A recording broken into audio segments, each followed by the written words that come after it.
In this video, I want to have a look at how we can derive the quadratic formula. So having a look at where this formula comes from and why it works. The way we're going to do that is we're going to use the completing the square method. So we're going to start with a quadratic that's in the form ax squared plus bx plus c equals 0. So our a, b and c are all just numbers, whole numbers, and our a is positive. So if we're going to go through and complete the square on this, the first thing we need to do is to be able to complete the square, we need our x squared term to have a coefficient of 1. So at the moment it's got a coefficient of a. So let's go through and divide every term by a. So we're going to end up with x squared plus b over a x plus c over a equals 0. So we've got it being a monic quadratic now, which is what we wanted, and now we can complete the square.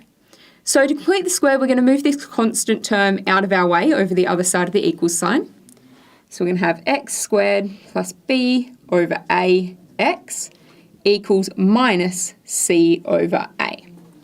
Now I've left a gap there because to complete the square, we need to figure out what number we need, or what term we need to add in here to make this side a perfect square. So to be able to do that, we're going to have to halve this b over a, halve the coefficient of x, and then square it. So if we halve it, we'd have b over 2a, and that whole thing squared.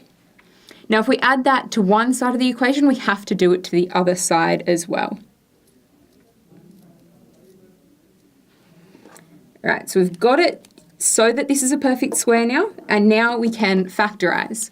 So that's going to become x plus b over 2a, and that's all squared, is equal to, and now we can expand this bit out. So we can have minus c over a plus b squared over 4a squared.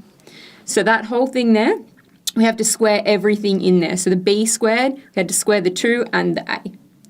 So I'm going to make this now into one whole fraction, which means I need to make them have a common denominator.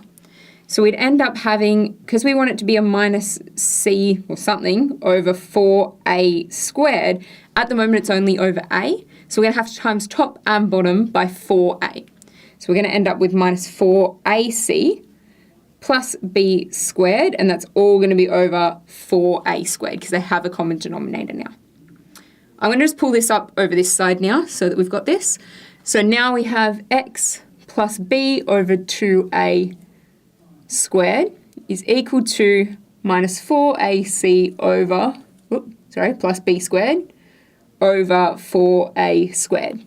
Okay, so now we're trying to get this x on its own. So we're going to take the square root of both sides. So we're going to have x plus b over 2a equals plus or minus the square root of minus 4ac plus b squared over 4a squared.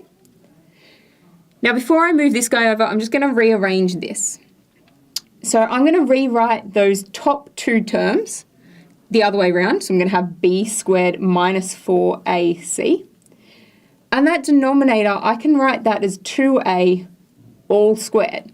So that's sort of going the reverse of what we did here. So that means if we're taking the square root of a fraction, we can take the square root of the top and the square root of the bottom separately. So that's going to give me plus or minus the square root of b squared minus 4ac all over 2a.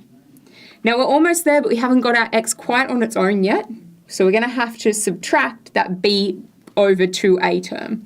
So we're going to have minus b over 2a plus or minus the square root of b squared minus 4ac over 2a.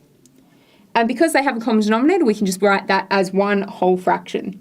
So we're going to end up with x equals minus b plus or minus the square root of b squared minus 4ac all over 2a, which is the quadratic formula that we're used to.